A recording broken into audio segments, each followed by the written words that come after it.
you can predict someone's age by a lack of diversity in their gut bacteria. Without addressing the gut, there's just so many other things that you can't really address. Like, you can't calm down low-grade inflammation in the body if you have leaky gut and you keep spewing toxins into your bloodstream. So it's all connected, but the gut is a huge foundation to even things like that. You already know your gut controls more than digestion. It shapes your brain, your immune system, even your metabolism. But here's what no one's telling you. Unhealthy human, or in an unhealthy gut, for example, you have your good bacteria, then you have opportunistic bacteria. You're probably still doing it wrong. You take probiotics, but then they don't work sometimes. You eat fermented foods, but they're not enough. You try to heal your gut, the way I did, but the problem isn't what you think. Hannah Kleinfeld has spent years inside the microbiome industry, breaking down what actually shifts gut health at a biochemical level, and why a huge number of these so-called gut health products really don't work. Your gut bacteria actually make decisions for you. Cravings, mood, sleep, that's your gut. Today, you'll learn how to take that power back. And the one upgrade that actually fixes your microbiome, maybe even for good. Because if you don't control your gut controls you. 70 to 80% of our immune system originate in the gut. And I know that if my gut is not working properly, my brain also won't be working properly. So if I started by optimizing my brain, but my gut was a mess, I really wouldn't be making any progress. People talk about there being a gut brain and sometimes a heart brain and then a brain brain. Is there a connection between the gut brain and the heart brain that you're aware of? So ask yourself, who's really in control? You're listening to The Human Upgrade with Dave Asprey. Hannah, if you had a choice, you had to optimize either your brain or your gut, which one and why? I would optimize my gut because I know how closely the gut and the brain are related. And I know that if my gut is not working properly, my brain also won't be working properly. So if I started by optimizing my brain, but my gut was a mess, I really wouldn't be making any progress. If you fix your brain, does it also fix your gut? No, but if you fix your gut, that will have a very positive impact on your brain. Okay. People talk about there being a gut brain and sometimes a heart brain and then a brain brain. Mm-hmm. Is there a connection between the gut brain and the heart brain that you're aware of? Ooh, I don't think I'm aware of it, but you could argue that if your gut is leaky or inflamed and you have toxins and other bad substances leaking into your bloodstream and your heart is filled, your heart literally pumps your blood, then of course that would also be impacting your heart and really pretty much any other organ in your body. There's definitely a vagus connection, the vagal nerve. And then when the gut's leaky, you get the lipopolysaccharides, and those create systemic inflammation, including in the heart and the pericardium. And so when the gut's off, you're going to feel it emotionally in the heart, and you'll also feel it with anxiety in the brain, at least in my experience. Why is the gut important for you? Wow, that's a big question. For me, the more I understand about the gut microbiome, if you take my journey back to kind of where this all started, I had a really bad case of Lyme disease in my early 20s. And for anyone going through that, it involves a lot of, at least back then, it involved a lot of antibiotics, months of it. The Lyme itself destroyed my gut, amongst many other systems in my body. And throughout this experience of repairing myself and my body and kind of recovering not just from the Lyme, but also the after effects of all the medications, I really learned that my gut was such a foundation to helping me get my energy back and helping to really get me back to health. And that really sent me on this path of my wellness journey. I had really severe toxic mold, which at the time, if I was exposed or re-exposed, within a day or two, like the lining of my gut would shed and just my digestion was ruined. And I also had active Lyme disease, which I think 90% of the time is a root cause for Lyme. So it's funny, you treat the mold, most Lyme will get better without antibiotics necessarily. And I was also on antibiotics for 15 years because of chronic sinusitis and strep throat when I was a teenager. And so my gut was wrecked, similar to you, mid-20s. I'm like, what is wrong with me? My brain doesn't work. My gut doesn't work. And so we're both motivated by this. Let's not let other people go down that path unless they really want to. I've seen such an explosion in our knowledge about this. First, there's probiotics, and I've been on this for 25 years, various flavors. Some work, some don't work, some you don't know, and some of them actually made symptoms worse. And then we come up with prebiotics. And then I've covered the launch of some of the latest postbiotics. And now we have parabiotics out there. What is the difference between prebiotic, postbiotic, probiotic, and parabiotic? Right. So probiotic is the live beneficial bacteria. The definition of a probiotic is beneficial bacteria conferring a benefit to human health or to your health. Right. And so that's the probiotic. The postbiotic is the things that are made by the probiotics. So our good gut bacteria make things like butyrate, short-chain fatty acids, and other helpful compounds that our body then uses. That's considered a postbiotic. A prebiotic is the food for our probiotic bacteria. So that's, things you can get from your diet, things in, good fiber, but it's also things that you can take as a form of a supplement, as a prebiotic supplement. And then you actually also have synbiotics, which are the combination of a prebiotic and a probiotic into the synbiotic. And there the idea is you are adding some prebiotics to your probiotic supplement to, one, feed the bacteria in the supplement, and two, give some of these good fibers also for your intestines. What about parabiotics? I've seen a few of those on the market lately. Yeah, that's actually a term that's new to me. This is the idea that if you take dead bacteria, that they will have a signaling effect, kind of like taking a prebiotic, where they're going to be a signal to your bacteria to do it. And it can be kind of confusing. And I like to think I've spent probably $200,000 on probiotics or prebiotics over the last 20-something years. And that seems like a lot of money. I've spent $2.5 million over 20 years on my longevity program. You don't need to do that every year, I don't think. Although maybe it would be nice, or maybe it wouldn't be. So having tried all these things, this is one of the areas that actually is most confusing for me, because how the heck am I supposed to know if a probiotic actually works or not? Like, how do you tell? Yeah, so that's a really great question. And, so many people who we talk about probiotics to, they often say, well, I tried probiotics and they didn't work. And one of the questions I always ask is, well, which one did you try? Because many times, if you're just taking some random $20 probiotic off of a shelf at CVS, but you're not actually thinking about what are you trying to accomplish with this probiotic, it's pretty likely that it's not going to work for your situation. So what I'm looking for in probiotics, and what Omnibiotic really does as a company, we think about what are the health outcomes we're looking to optimize for, because we know that different strains do different things in the body. So a probiotic formulation for, helping restore your gut microbiome after antibiotic intake will look very different than a probiotic formulation targeting the gut-brain axis. So that's point one. It's like, how are these strains actually formulated and what are we hoping to accomplish? The second step is clinical studies. Clinical studies in humans using the final formulation, so not just random strains, but the actual product that will show you, look, we've tested this in humans and this is the outcomes we've gotten. If you have a brand that does that, it's much higher likelihood that these products will also do that for you. Okay. And then the third, you obviously also need to think about the delivery mechanism of the products, because if you're just taking a beautifully crafted product, but it can't actually survive the passage into your intestines, it dies in the stomach, then that's, not very helpful. So ideally also you would be choosing a brand that has tested their delivery mechanism in lab settings. I'm really happy you talk about delivery mechanism. Some of my friends, or sometimes detractors, in the calories in, calories out crowd, they get really mad. I'm like, well, if it's just about calories in, what if I took all my calories and I wrapped them in a condom and swallowed them?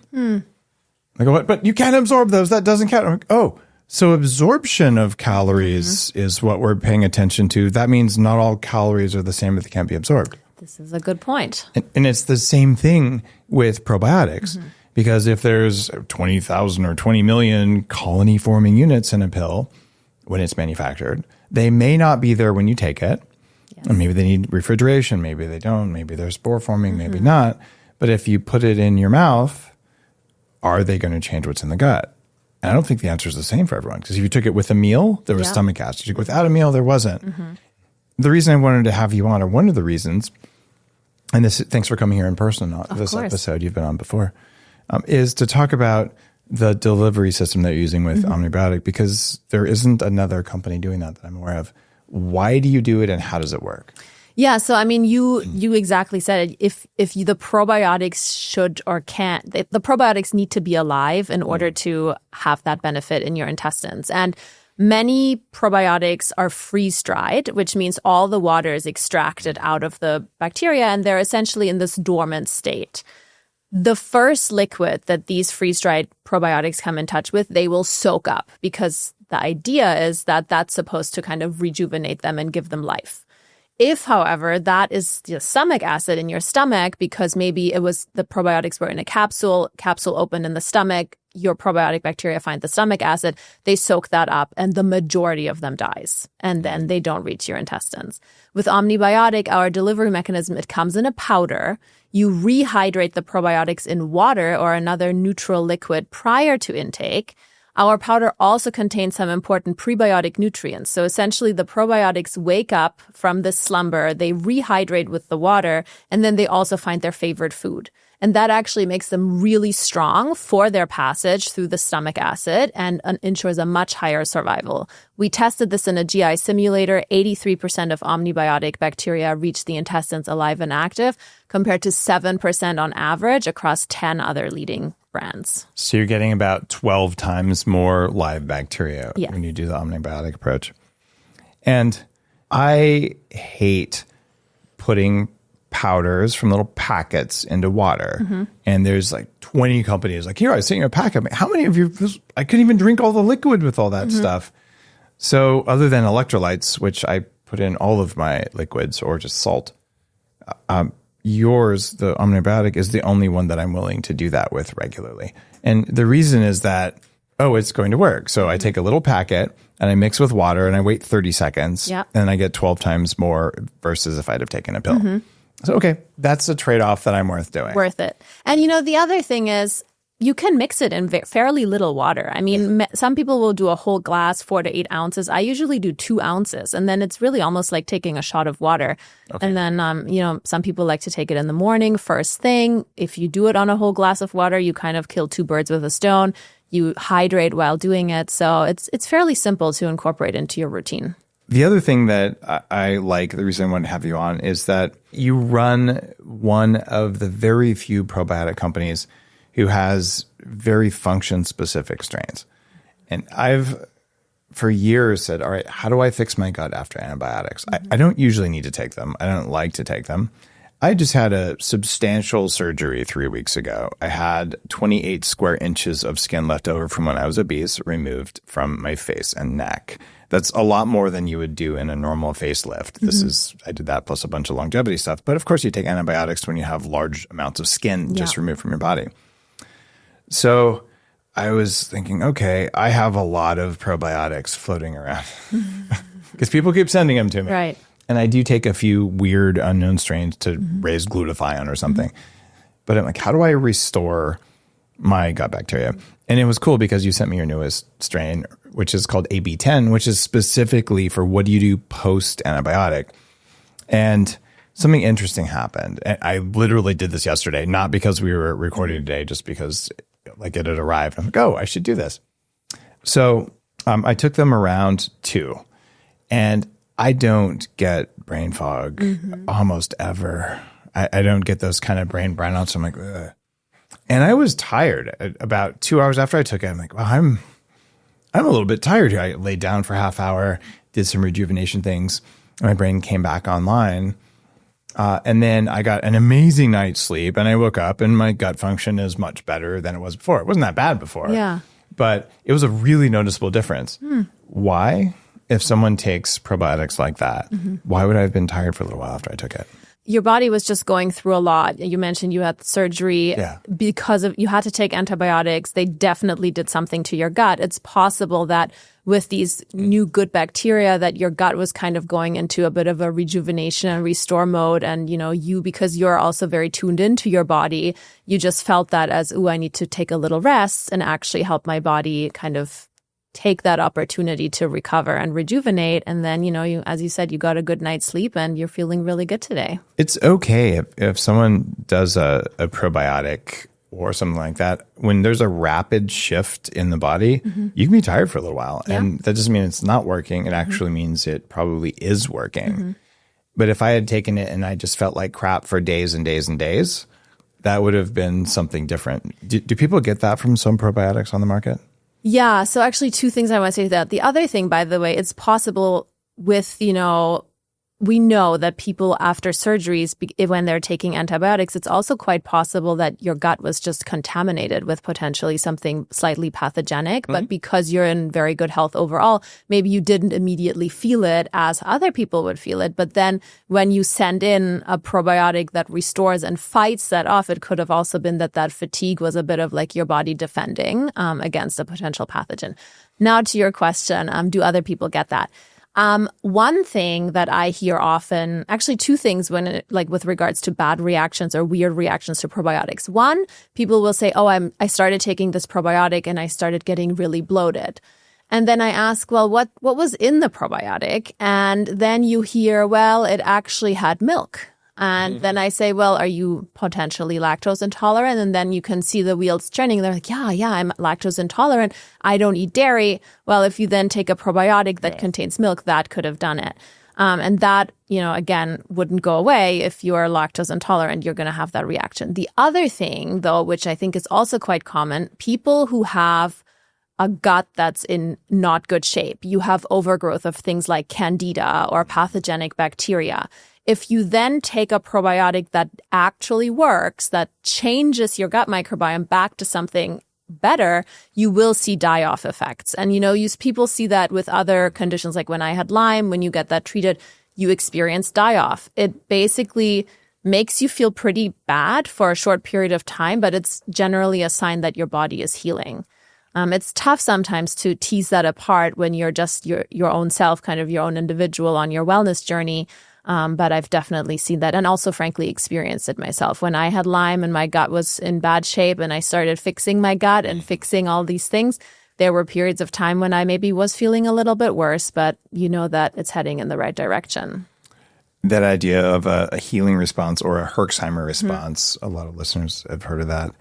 It's the real deal, especially if you're dealing with really bad dysbiosis or with candida. If you kill a bunch of yeast, well, it's going to make a bunch of defense chemicals right before it dies. And then you have all the dead stuff to clean up. And there are ways to help protect yourself by having a more intact lining of the gut, which is the function of good probiotics and good prebiotics, and mopping up the toxins. What is SIBO and what do you do about it? So SIBO, small intestinal bacterial overgrowth, it essentially happens when bacteria that really shouldn't be growing in your small intestine are overgrowing there. There can be many different causes. It essentially just means something is off in your small and large intestine. And actually, some of our researchers from Europe, they have seen that oftentimes SIBO goes along with an imbalance of bacteria in your large intestine. And then, for some reason, it's kind of creating this imbalance in your entire digestive tract. What to do about it depends on what practitioner you speak with. I've spoken to some practitioners who have an herbal protocol that can help with SIBO. Other practitioners believe that it requires specific targeted antibiotics that kind of just go after those specific SIBO bacteria. But in any case, if you're using something to kill certain bacteria, whether it's, herbal or a real medication, you want to make sure you support your gut microbiome with a good probiotic. In this case, I would again go for Omnibiotic AB10 because it has those strains that help restore and rebalance the gut microbiome after disruption. And anything like SIBO is definitely a disruption to your gut microbiome. A friend called me yesterday and his girlfriend has SIBO that didn't respond to the normal antibiotics for it. He's like, what do I do? I'm like, well, you work with your doctor, but if it was me, I would take a broad spectrum nuclear antibiotic, kill everything in there, and then take AB10 and some prebiotics and just repopulate or maybe do fecal matter transplant if you have access to that, which is quite expensive. So start out with something designed to restore things. How would somebody know whether their gut is just so wrecked that it's time to just reboot and start over versus to push it in the right direction with probiotics? I would honestly say work with a really skilled practitioner, do a stool test, do blood work. Just at that point, if you're at that point where you're just not sure, you know something is really wrong, but you just don't know how badly wrong it is, I would say you need some sort of lab data to help you understand. Is it just one pathogen, like a C. diff or something that's making you feel horrible, or is your entire gut in so much inflammation and in such disarray that you might need a full protocol? Also, it could be you're eating something every day that irritates your gut. Oh, yeah. Like black pepper or oxalate, something like that. You also could have parasites. Yeah. Right? And you also could have bacterial overgrowth of bad stuff, and you don't know which one it is. And so unpacking all that, it's really nice to have a practitioner. However, it's expensive to have a practitioner. So let's assume that I'm on a budget. Okay. I know I have SIBO. I'm farting death all the time. I'm bloated all the time. Yeah. What's step one? I would say look at your diet because, certain foods that you eat can make your SIBO worse. So there's this thing called a low FODMAP diet to essentially reduce these things that the SIBO bacteria feed on. I would say definitely take a good probiotic just to kind of try to restore as much balance as you can otherwise. I would look into some of these herbal approaches to targeting SIBO. This is oregano oil, grapefruit seed extract. Exactly, things like that. I think there's even some specific formulations that are possibly called like SIBO X or whatever, things that kind of make it clear that it's specific for SIBO. And then, I think a good binder to help sweep some of the dead stuff out is really good. Activated charcoal. Yeah, something like that. And then also, as you said earlier, there's other supplements that can also support your gut barrier. L-glutamine, there's aloe vera juice or liquids, things like that. Just anything to kind of strengthen your entire digestive tract. So you do that and you take a good probiotic. In this case, it would probably be the omnibiotic AB10. AB10, yeah. Okay. And then, depending on how low on a budget you are, there's also some stool tests that you can do without a practitioner necessarily. However, I've found that if people do those and then they get the results back, they're even more confused than they were before because it's hard to interpret a stool test without really understanding the gut. But, that's something you could consider as well. It's getting a little easier these days. You can take a stool sample and dump it into your favorite AI tool and just, what do I know about my poop? And it's kind of amazing. They do like an 80% job. Yeah. Right? Yeah. What do you think is going to happen with AI and probiotics and our knowledge of the gut? I think it's going to explode. And I think we're already seeing this. There's so much research coming out every month on the gut microbiome and how it's linked to so many different systems in the body. And I think with AI and just that level of intelligence, I'm hoping that both on the testing side as well as on the treatment side that we can get more targeted, hopefully lower cost. Some of these lab tests are still really expensive. So with AI, maybe we can find lower cost alternatives and then also making it more accessible to people who don't want to or can't spend thousands of dollars working with, a functional medicine doctor. Do you think we'll ever get to the point where you can just use your phone or a similar device, like take a picture of your poop and know what probiotic you need? Ooh, that's a good question. I don't know. You can't see microbes, so that might be a stretch, but maybe one day.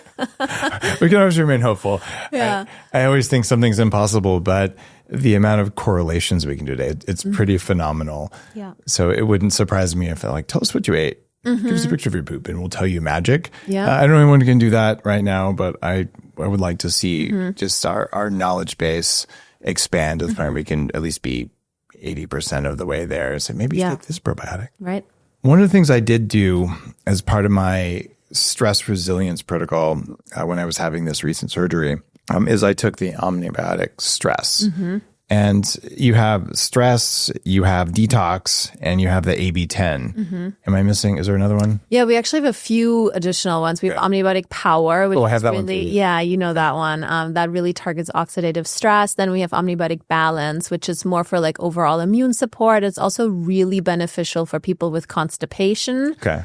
And then we have Omnibiotic Panda, which is for babies and young kids, as well as during pregnancy. We haven't talked about that one a lot. Wait, this is Panda like to stop strep bacteria kind of thing? No. It's just literally the panda bear. We didn't come up with the name that was already existing. Got it. So it's the QN. Yeah, it's just cute for kids. Pandas is a really important thing that happens Yes. in kids when they have chronic strep throat, usually as a result of toxic mold. I know about it because I had it as a kid. We didn't know what it was called, but it gives you OCD and ODD because your body makes an autoimmune response to a protein on the surface of strep bacteria that causes changes in the brain. Yeah. And this is one of those things where the sinus microbiome, the oral microbiome, and the gut microbiome, they're all actually integrated. Yeah. And if something's wrong up here with kids, they're likely to take antibiotics and they get more gut dysregulation. So I wish when I was a kid, I would have had good probiotics because I probably wouldn't have got that Panda stuff, which usually it's a behavioral disorder that they usually lump in with things like autism or ADHD. And it's a different thing. Yeah. But your Panda formula is just cute pandas for bears. But taking good probiotics is likely to reduce kids getting actual Panda.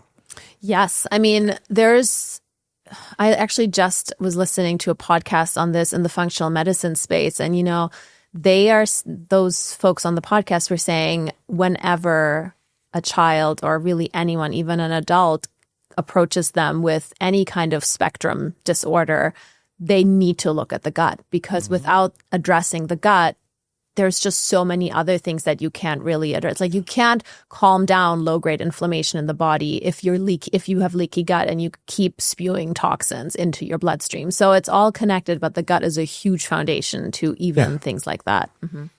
Ultimately, most of those spectrum disorders are chronic autoimmune neuroinflammation.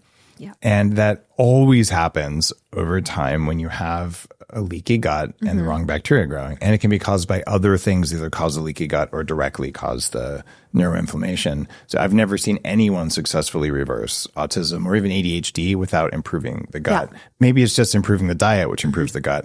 But quite often it's a bacterial balance. Yeah. Are you ever going to come out with something like the Omnibiotic ADHD formula? Oh, that's an interesting one. I don't know. I'll talk to our research team. But the Omnibiotic stress release, because it targets the gut-brain axis, we have seen in clinical studies that also helps stabilize mood, improve mood, and even cognitive function and focus. So we actually have practitioners also here in the US who use that with patients who are dealing with anxiety and kind of other emotional disorders. And many patients feel so much better taking that product. Okay. That would make sense if it's balancing the gut-brain axis. What would happen if someone with, we'll say, an unlimited budget just sat down and said, I'm going to take all of the Omnibiotics. Was that 6 of them you have now? Yeah, 6 or 7. Just mix them all up in a glass of water and take them. Is that worth doing? Or should you just pick the 1 or 2 that are most likely going to work for you? Yeah. So first of all, I would say don't mix them in the same glass of water because, you don't want the bacteria from one of the formulations potentially compete in the same glass of water for nutrients with another formulation. We know that bacteria can either work together in teams or they can compete for the same resources. So I personally often take 1 of the probiotics in the morning and 1 in the evening. I generally think about 2 is fine. After that, it's probably just a lot to keep track of. And, usually most people, if I say, okay, what are the 1 or 2 things in your health that you're really looking to optimize, we can narrow it down to 2 Omnibiotic formulations. I've got on the counter downstairs, you can see it when we finish, I've got Power, Stress, and AB10. And I just kind of randomly take 1 of them. I'm not sure that I'm that structured about twice a day. I just, whenever I think about it, and I think my stomach's mostly empty, I just kind of mix 1 with water and chug it, like I said, a 2-ounce shot. Yeah. Okay. What percentage of what's in one of those packets is prebiotic versus the actual bacteria? The majority is, actually, that's a good question. I would imagine, or I think the majority is the probiotic bacteria, and then we mix small amounts of prebiotics in. So what's really important, people ask us this all the time. They say, so is Omnibiotic also a prebiotic supplement that I would take if I'm fiber deficient? The answer to that is no.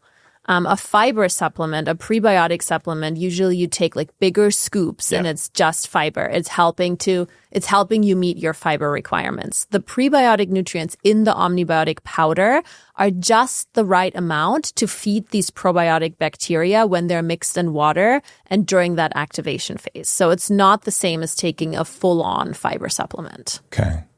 When people are on low-carb diets, they're usually also on low-fiber diets.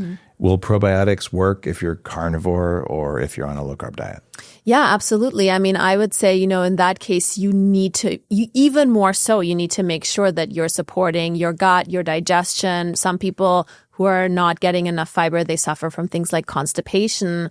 However, fiber is really important as the food source for your probiotics. So if you're not getting that through your diet, I would say at least look at ways through dietary supplements that you can increase your fiber intake to make sure that the gut bacteria actually have food to survive on. When I was doing a lot of intermittent fasting and keto dieting, I measured the number and diversity of my gut bacteria. And I had relatively low number, relatively low diversity. In fact, you can predict someone's age by a lack of diversity in their gut bacteria. So I had older person's poop dynamics because of diet. So I added a prebiotic when I ended up formulating, and I was getting about 40 grams of soluble fiber, no insoluble like sawdust kind of stuff. And it quadrupled the number of species of bacteria in my gut. And I took probiotics at the time. Yeah. And I think there's a case for that. There's also a bunch of people on the carnivore side who are saying that there's no proof that we need a soluble fiber whatsoever. And actually, in my first book, I put this study in there. Collagen can be fuel for gut bacteria. So you don't have to have fiber if you get enough collagen. Have you ever looked at that? Is collagen enough to grow bacteria, or should people really be taking some fiber? Yeah, that's a great question. I personally am not so much into the research on that. I'm sure our, scientists in Europe might have looked at that, but not something I know off the top of my head. Good deal. It's a pretty detailed question, and it's one I've often pondered. And I've gone through phases where I take a lot of prebiotic fiber and phases where I don't. I think maybe that's the natural way to do it. And sometimes I just do it based on how my gut feels. Yeah. Okay. About 5-6 years ago, I invited one of the main scientists who ran the trial on GLP-1 drugs like Ozempic or semaglutide for weight loss. Came on the show. I did one low-dose injection just so I could record the episode, and I felt nauseous the whole time, and I hated it, and I've not used it for weight loss at all. I just used food. And I've seen different reports saying that GLP-1 drugs are really bad for your microbiome. Are they? And what do they do? Yeah, this is a really hot topic right now. And I think, it's something that's actually not talked about as much as it maybe should be. A lot of these GLP-1 drugs come with pretty significant GI side effects. And that's not surprising if you look at how these GLP-1s actually work. One of the mechanisms is they slow the transit time through our intestines. So everything we eat and also our waste products, instead of being absorbed quickly and then the waste is being eliminated, it just sits there. And that creates, it allows some pathogenic bacteria to feast and ferment. It creates fermentation. It can create inflammation in your gut. And all that, signs of that would be bloating, constipation or diarrhea, nausea, all these GI issues. So, so that's one issue. It's just the working mechanism of these drugs can lead to these GI issues. The second thing, and for me, much more interesting thing, is GLP-1 medications can also lead to what people call secondary dysbiosis. So what does that mean? That means it's dysbiosis, so an imbalance in your gut bacteria, an overgrowth of these pathogenic bacteria because you were taking the medication.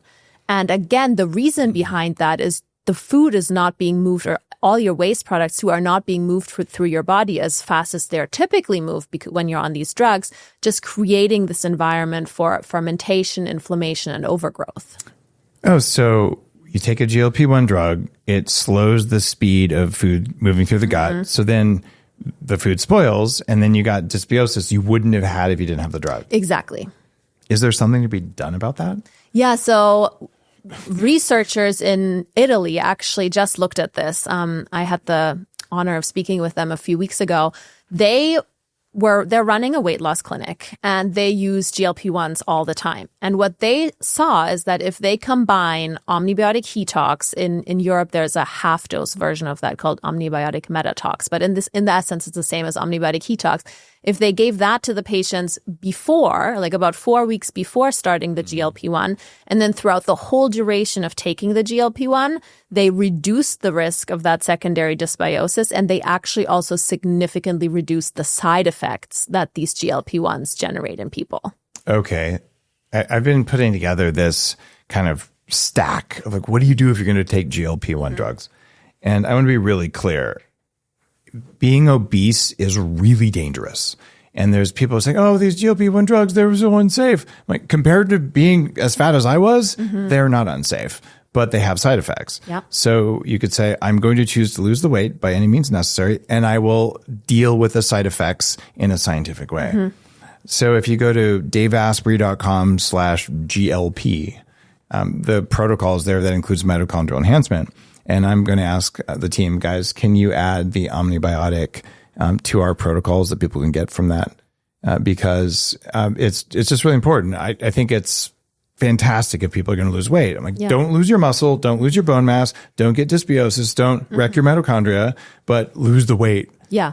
So this is a really cool addition to the protocol. So thank you. Yeah, you're welcome. And, I think it's so important because, as you said, it's like if people choose to do that for their health, at the very least, making sure that you go in understanding how that impacts your body as a whole. And then that gives you the agency and the power to do something before it then turns into a further issue.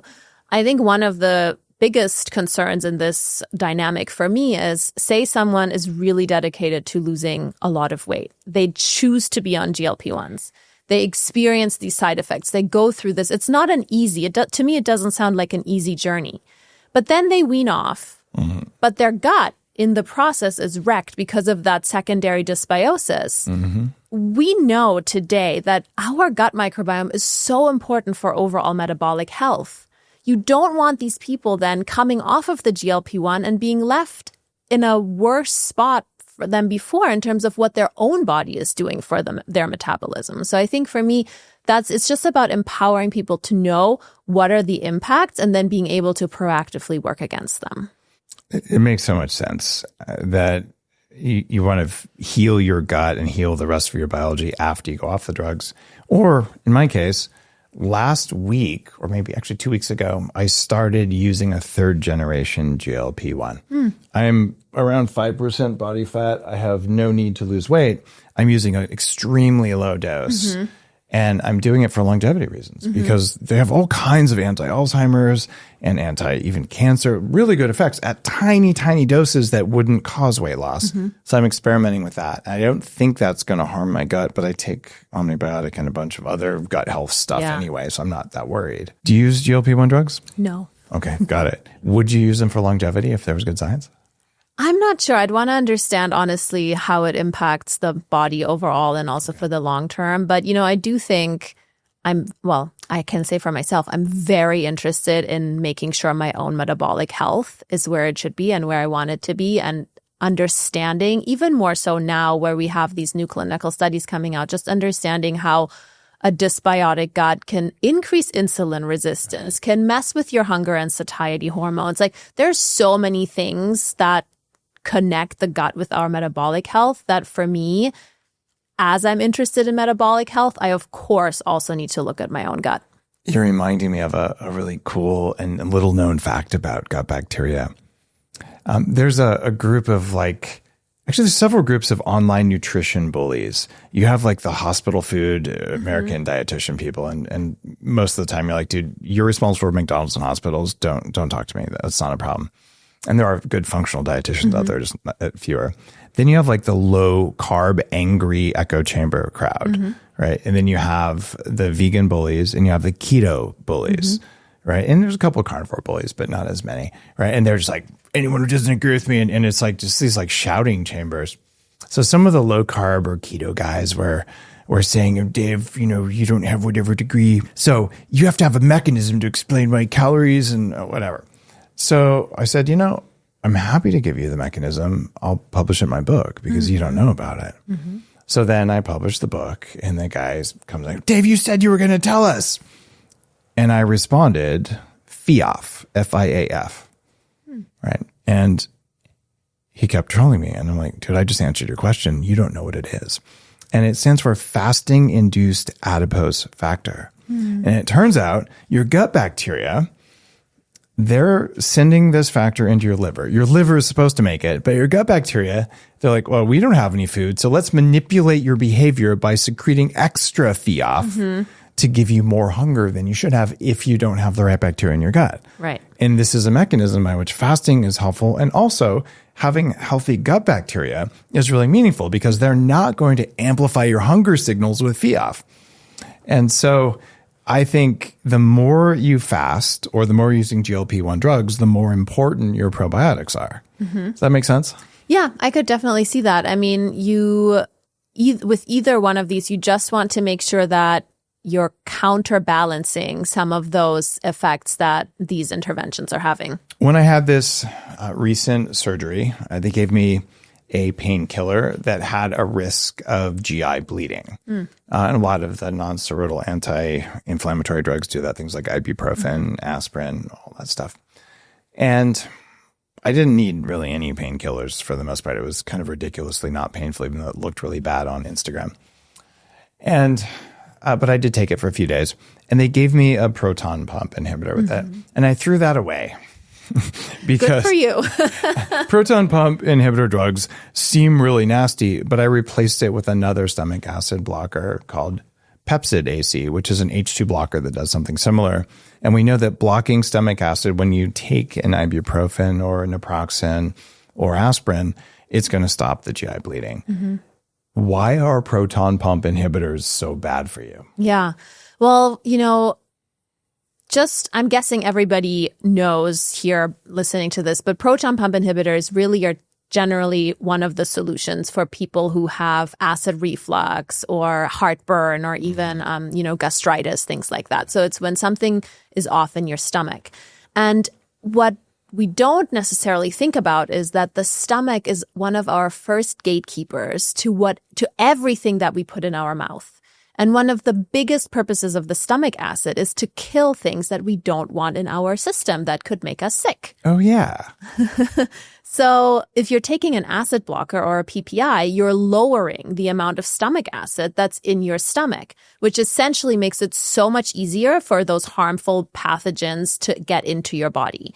And what we actually see is many people who are on PPIs, especially over a long period of time, they have dysbiosis and imbalances in their intestines because they have less of this stomach acid that can keep those unwanted pathogenic bacteria out. One of the things that I've written about in my longevity work is that as you age, your body naturally makes less and less stomach acid. So older people have more gut issues because they don't make enough stomach acid. A symptom of low stomach acid is acid reflux, because when you have enough stomach acid, there's a valve at the top of the stomach or a sphincter that'll close off and prevent stomach acid from irritating your esophagus. I had really bad issues with acid reflux in my early 20s. And of course, they gave me either, I don't remember what it was back then, but it was either a proton pump inhibitor or an H2 blocker. And I took it for a couple of years and realized this is wrecking my health. And then I did the research and realized if I could increase my stomach acid, I would stop having heartburn. And the protocol for that is to take something called betaine HCl, which is basically stomach acid in a pill. So I take about 2 grams of that with every meal, which makes sure that I'm sterilizing the crap out of whatever I eat. And this is a really good idea. But I wouldn't take that if I had just taken Omnibiotic. I'll take Omnibiotic, wait a half hour till it's into the gut where it goes. The stomach acid stays in the stomach and it gets neutralized.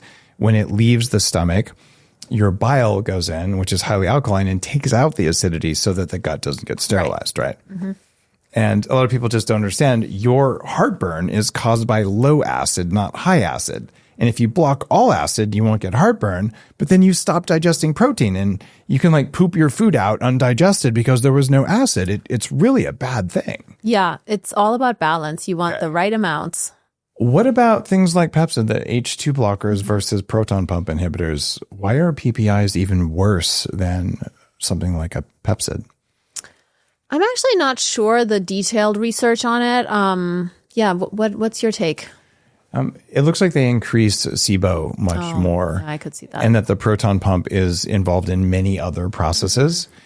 So my long COVID or mast cell protocols are just for general mold and chronic fatigue or even Lyme. Like you should block your histamine response for 6 months. And that means you take a Pepsid, which is an H2 blocker, and you take a Claritin, which is an H1 blocker. So you block 2 of the 3 kinds of histamine so the body can chill out. Yeah. The immune system can.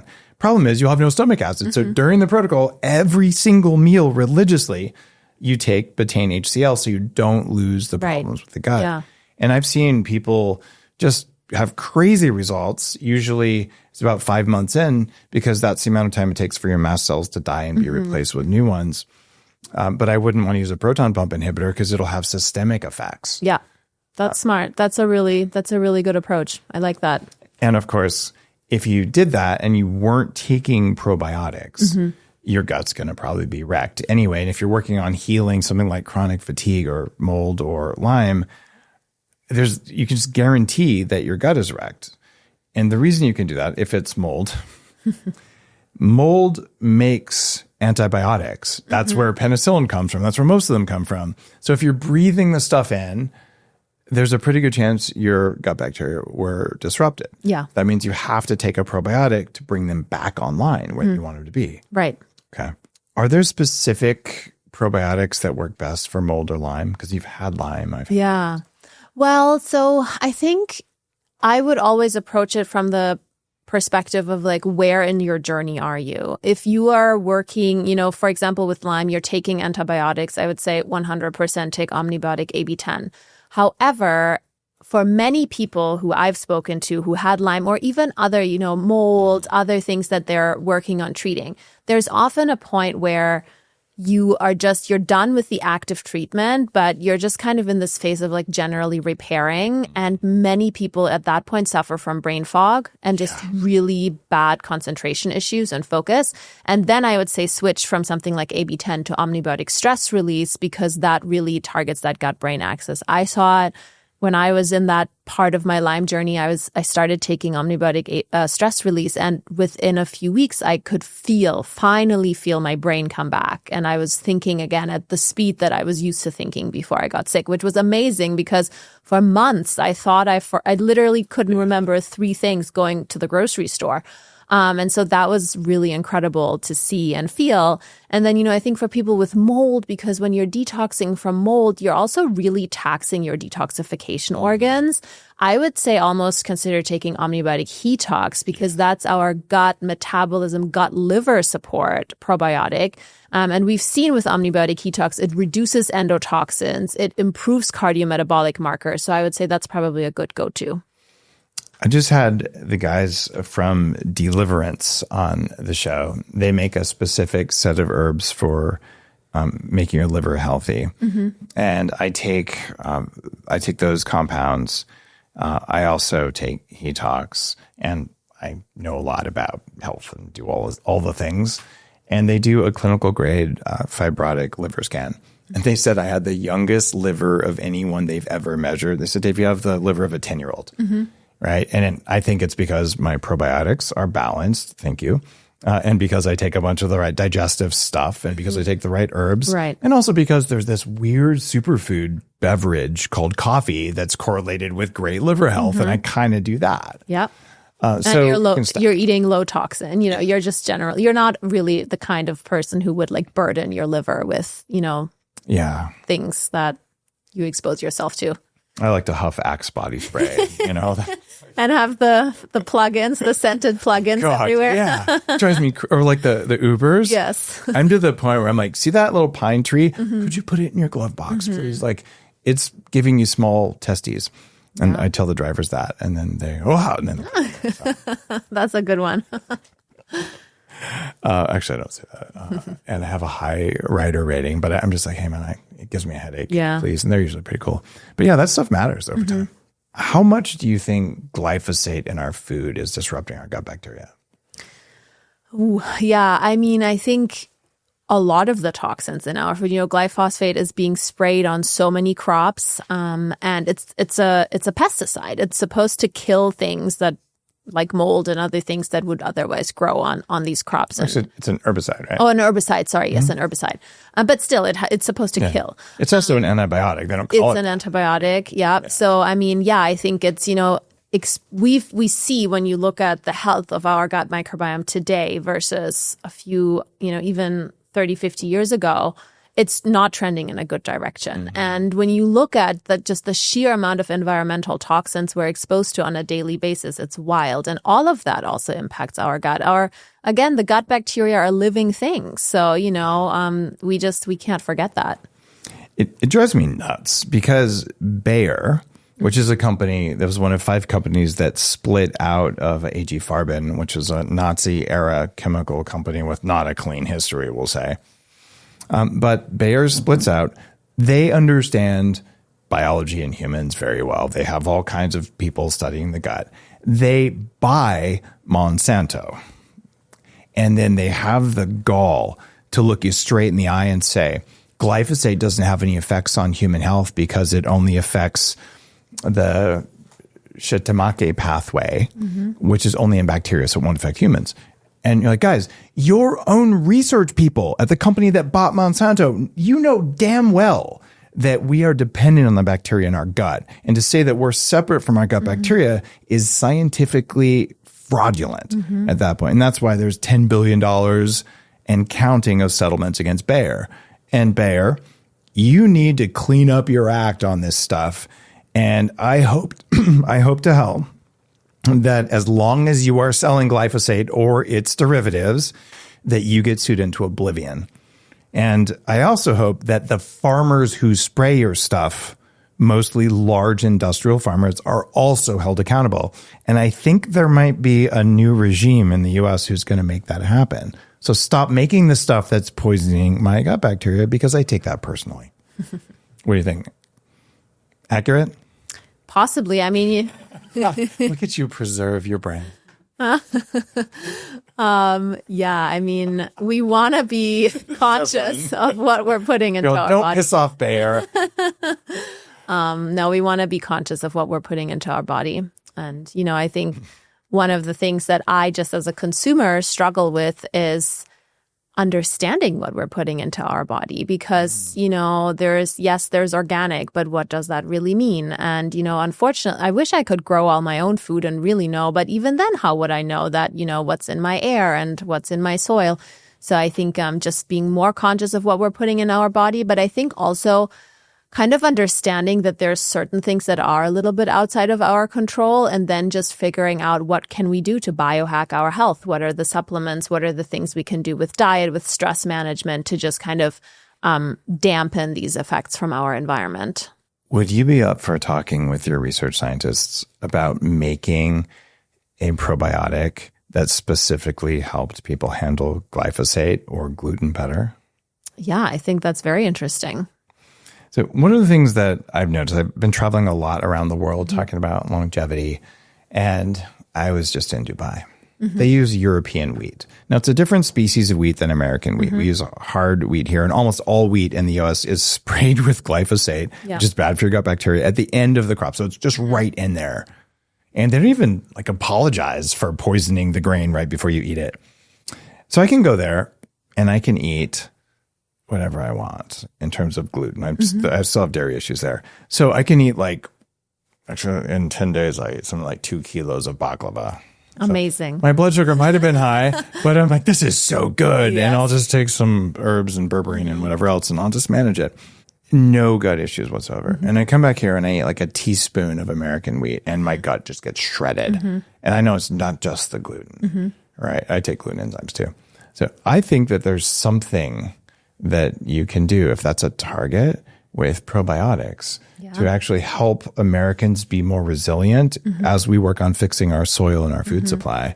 I would spend a lot of money personally on that. If you could let me eat a piece of bread at a restaurant in the US, I don't think it's going to be good for me, but I'd like to be able to. Yeah, I hear you. I miss gluten. I since my Lyme, I'm very gluten intolerant, and I dream of some of the things I ate when I was a kid. And, I grew up in Germany, and there it's just gluten's everywhere. And it's such a big staple of, in a lot of places in Europe, it's such a big staple in the diet. So I miss it.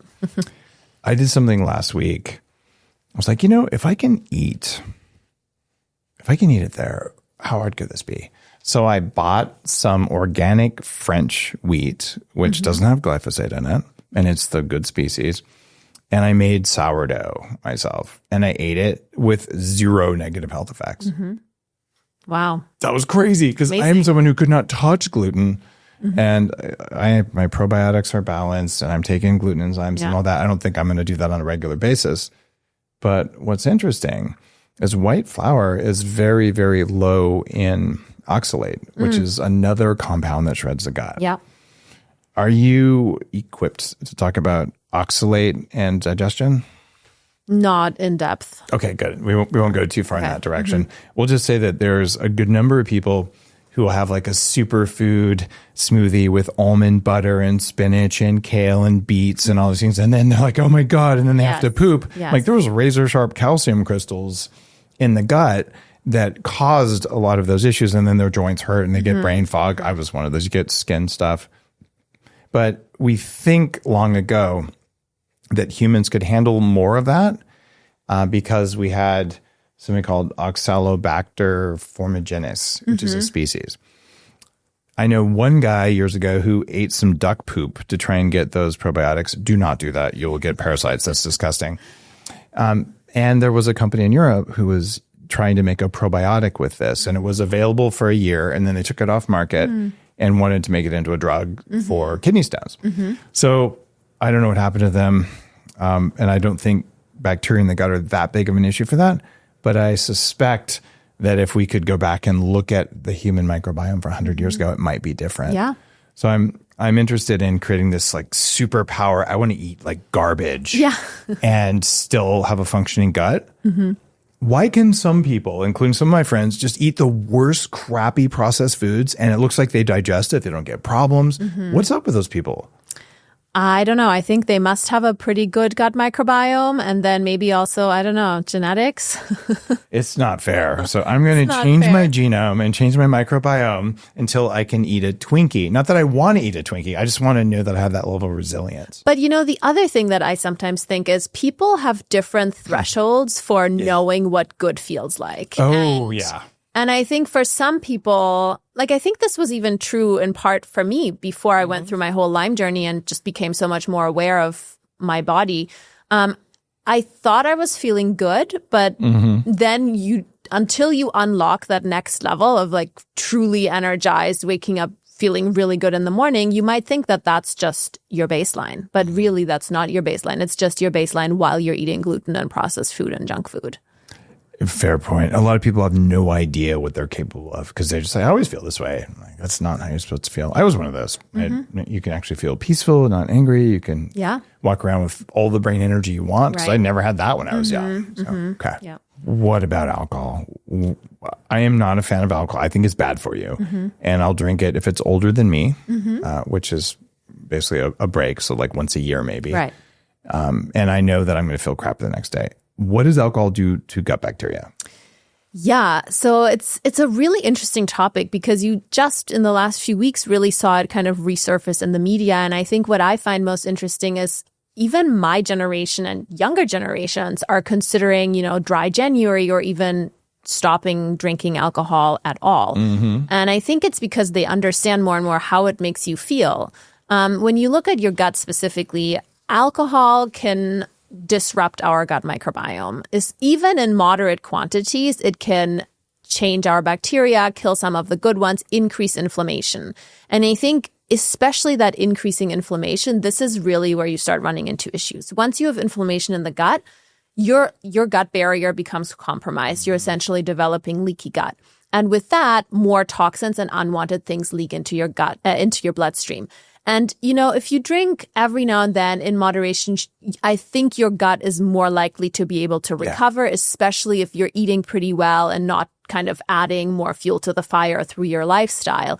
But the problem is when you just can't really get that inflammation under control, you have full-on leaky gut, and then it's just this perpetuating cycle of low-grade systemic inflammation, which we know has been implicated in so many chronic issues down the road.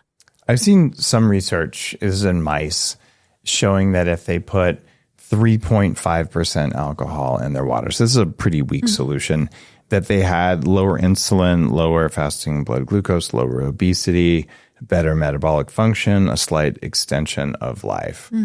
And I'm thinking, that's interesting, but it's chronic, very low dose. So that would modulate gut bacteria via a hormetic stressor.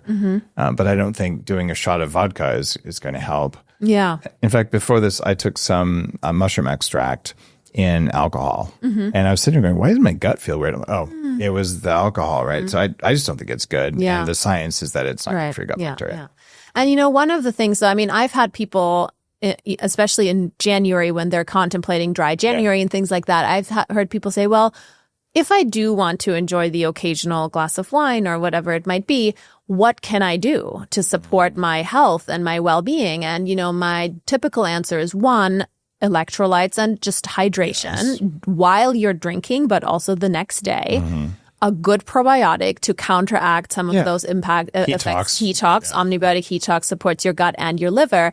And then also just making sure that at the same time, you're maybe not fueling the fire also with bad food and other things. So that's kind of my general advice. And then, if there's any other supplements you can take to support your liver, like glutathione, milk thistle, things like that, that's at least that way you can kind of, again, knowing the things that it does in your body, you can then help counteract those. Really good advice. I also published years ago this alcohol roadmap infographic that's been, I think, copied lots of times and echoed throughout the internet. And the idea here is that if you're drinking wine or beer, there's a lot of fermentation metabolites that directly affect your gut bacteria that your liver and kidneys have to filter out.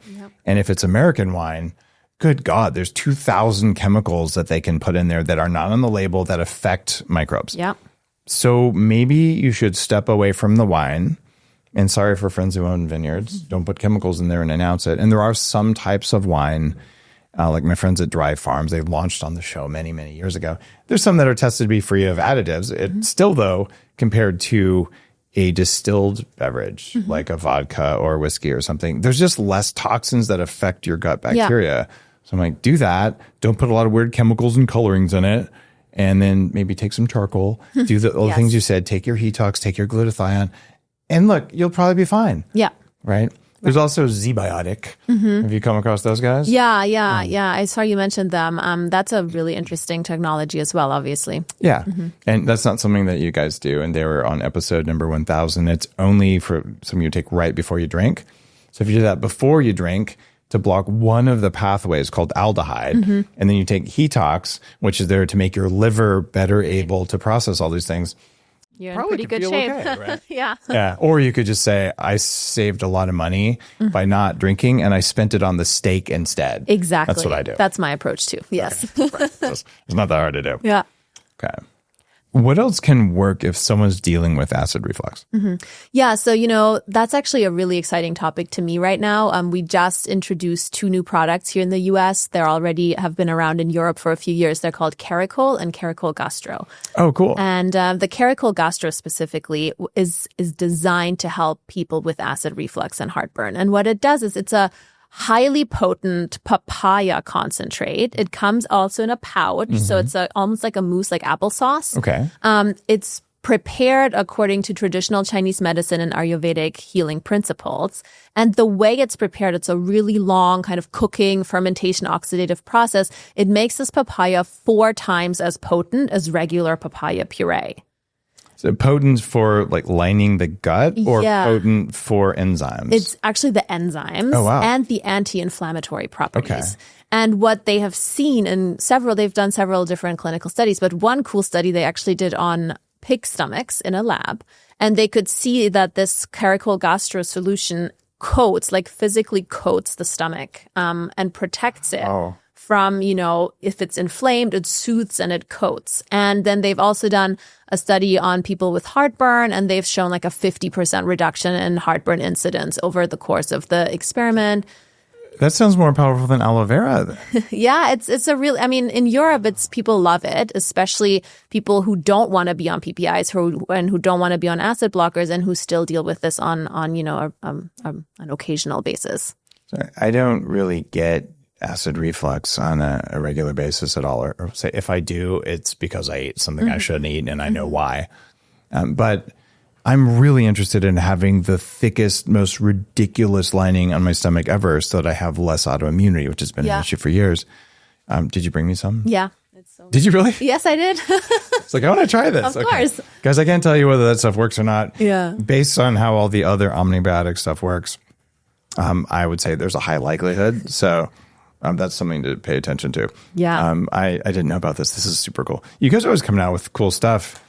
And it's funny that it's coming out of Europe and you're bringing it to the US because most companies, they're kind of Wild West out here. And then maybe they try to move into Europe. Right. But in Europe, there's stronger standards for the science you have to do. Yeah. So if it originates in Europe and then we bring it to the US, there's a pretty good chance that it's solidly built. Okay. Caracol is what that's called? Yeah, Caracol. Well, Caracol Gastro is the one, gastro for your stomach. Okay. And then the original Caracol, it's just the pure papaya puree.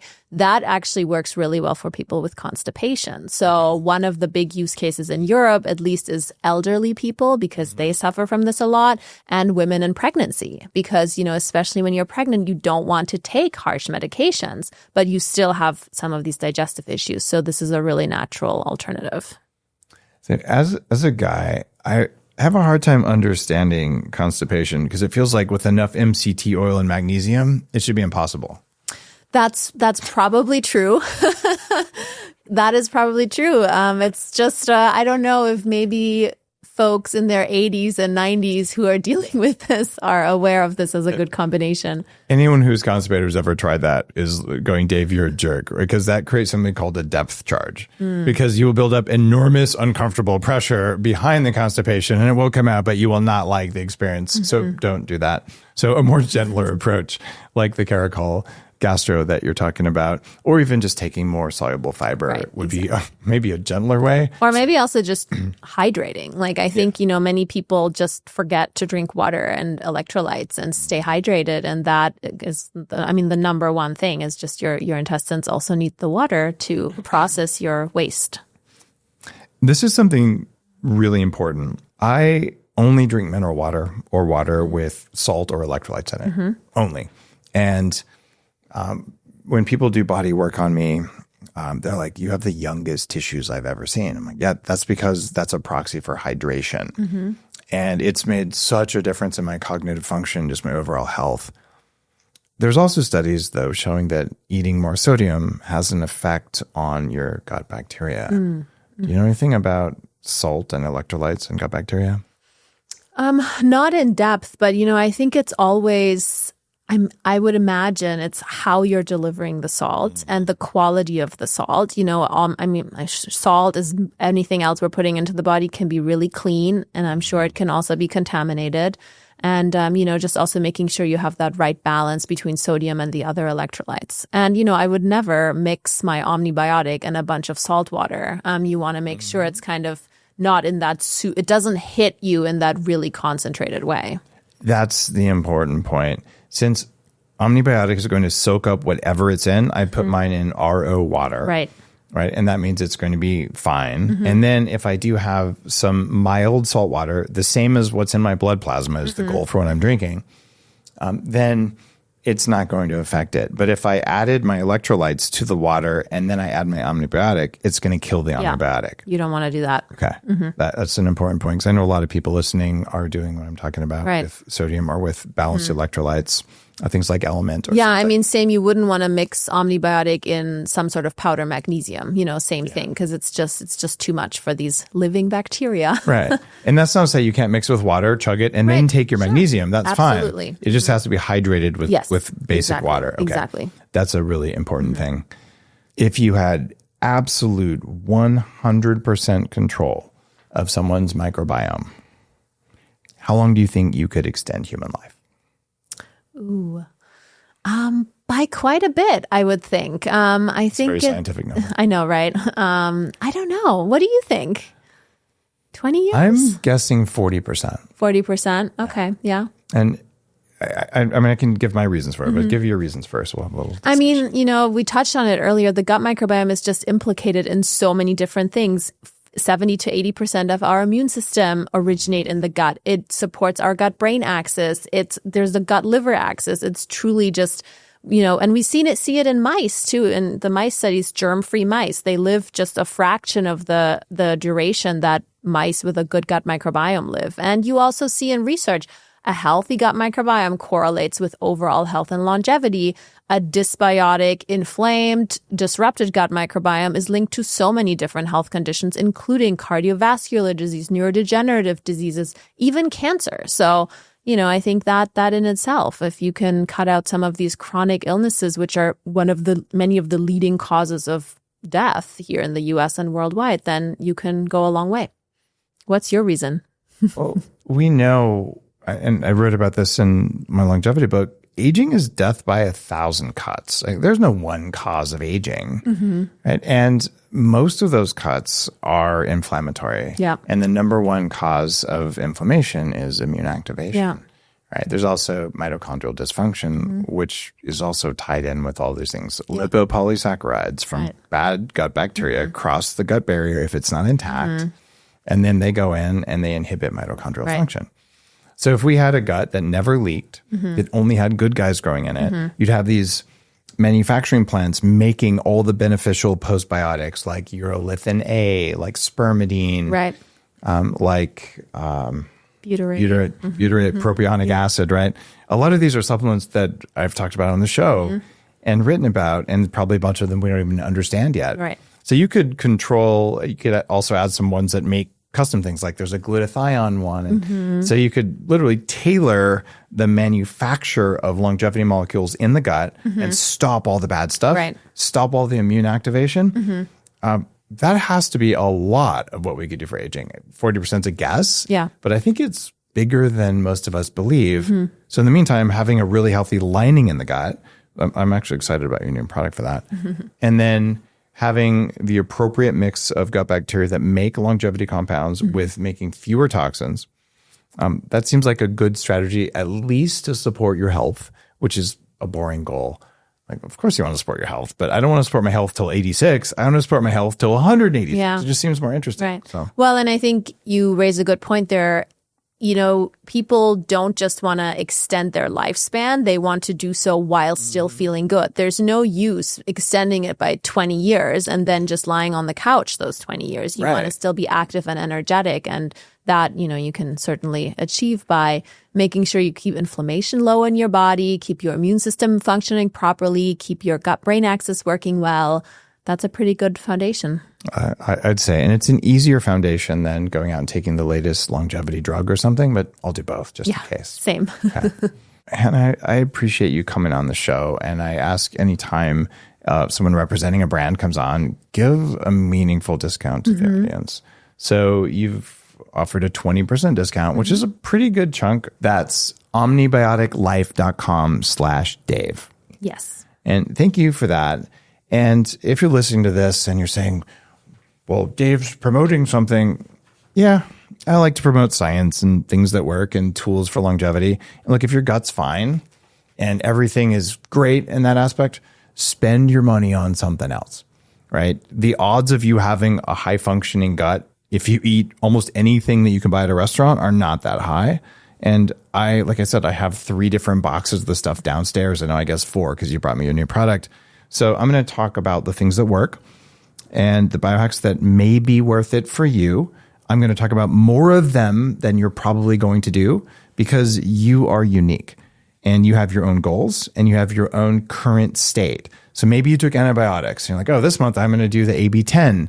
And maybe this isn't a priority. I'm working on something else entirely. Then this isn't a thing for you, but you know how it works and you know what it is and you can save some money. I want you to go to omnibioticlife.com/Dave and use it if it's good for you or you think it might be, with my blessing. See you next time. on the Human Upgrade podcast.